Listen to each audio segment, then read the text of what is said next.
राधे राधे बंधुओं।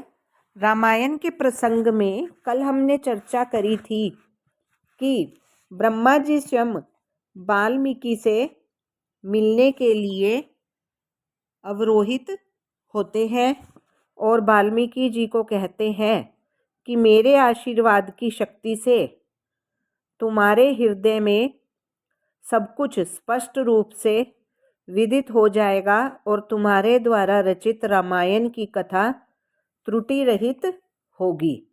इसके पश्चात ध्यान मगन वाल्मीकि ने भगवान राम के अवतार की घटनाओं को अपने हृदय में स्पष्टतः देखा। तत्पश्चात वाल्मीकि जी ने 24,000 श्लोकों में रामायण की रचना करी। इस महाकाव्य को पूर्ण करने के पश्चात वे सोचने लगे कि इस काव्य की शिक्षा किसे दी जाए जो इसे कंठस्थ कर विश्व भर में इसका प्रचार करे। जय हो।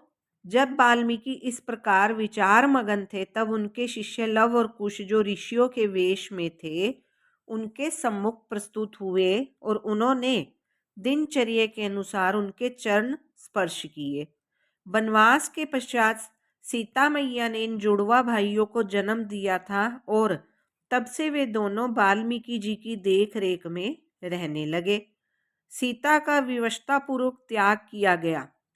जब अयोध्या के एक निवासी ने 10 शीश वाले राक्षस रावण के द्वारा स्पर्श किए जाने पर उनकी पवित्रता पर संदेह किया। इस प्रकार से भगवान रामचंद्र को उनका त्याग करने हेतु विवश किया गया। उनके दोनों पुत्र लव और कुश तीव्र स्मरण शक्ति एवं संगीत कला के धनी थे। इसके अतिरिक्त वे वेदों में भी निपुण थे। देखने में वे बिल्कुल अपने पिताजी के समान एवं संगीत में स्वर्ग के गंधर्वों के समान दक्ष थे। इस प्रकार जब वाल्मीकि जी ने जुड़वा बालकों की ओर प्रेम पूर्वक देखा तो उन्हें अंदर से प्रेरित हुई और उन्होंने पाया कि वे रामायण की शिक्षा प्राप्त करने हेतु पूर्णतः योग्य थे।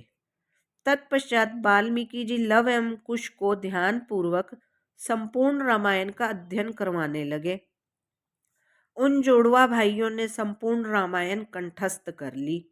वाल्मीकि जी की शिक्षाओं का पालन करते हुए उन्होंने भगवान रामचंद्र जी की अद्भुत लीलाओं को महान मुनियों, विद्वान ब्राह्मणों और शुद्ध हृदय वाले अन्य धार्मिक व्यक्तियों को भी सुनाया।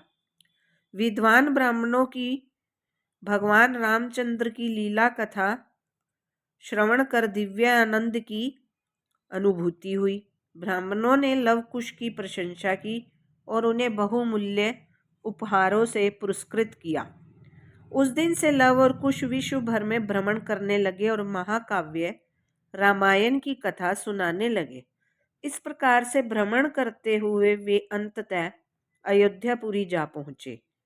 वहां भगवान रामचंद्र ने उन दोनों बालकों को नगर में ऋषियों के वेशभूषा में विचरण करते हुए देखा। अपनी दिव्य लीलाओं का उनके द्वारा सुंदर ढंग से वर्णन किए जाने की प्रशंसा सुनकर भगवान राम ने प्रसन्न होकर उन्हें अपने महल में रामायण की कथा सुनाने के लिए आमंत्रित कर लिया। इन जुड़वा मुनियों का आदरपूर्वक स्वागत करने के पश्चात भगवान राम ने उन्हें अपनी राजसभा में आमंत्रित किया। भगवान राम ने देखा कि यद्यपि ये बालक तपस्वी ब्राह्मणों के वेश में थे तथापि इनका रूप क्षत्रियों के जैसा था। राम ने अपने भ्राताओं भरत, लक्ष्मण एवं शत्रुघ्न से कहा कि हे रघुवंशियों में श्रेष्ठ, इस सुंदर कथा का तुम भी श्रवण करो। यद्यपि ये दोनों गायक तपस्वियों की भांति दिखते हैं तथापि इनके लक्षण महान शासकों के हैं। इस कथा को सुनो क्योंकि ये साहित्यिक सौंदर्य से भरपूर है एवं सभी के चित्त को आकर्षित करने वाली है। जैसे ही लवकुश ने उस महाकाव्य का गान आरंभ किया, राम और उनके भाई सब कुछ भूलकर उसे सुनने में मग्न हो गए। भगवान की कीर्ति का श्रवण एवं कीर्तन ऐसा ही है जिसे करने मात्र से भौतिक जगत के बंधनों से मुक्त हुआ जा सकता है। जय श्री राम। शेष चर्चा कल। अगर आपको मेरा चैनल अच्छा लग रहा है तो लाइक और सब्सक्राइब अवश्य करिए और कमेंट ज़रूर भेजिए। आपके कमेंट हमें हमारी खामी भी बताते हैं और हमारा हौसला भी बढ़ाते हैं। जय श्री हनुमान जी।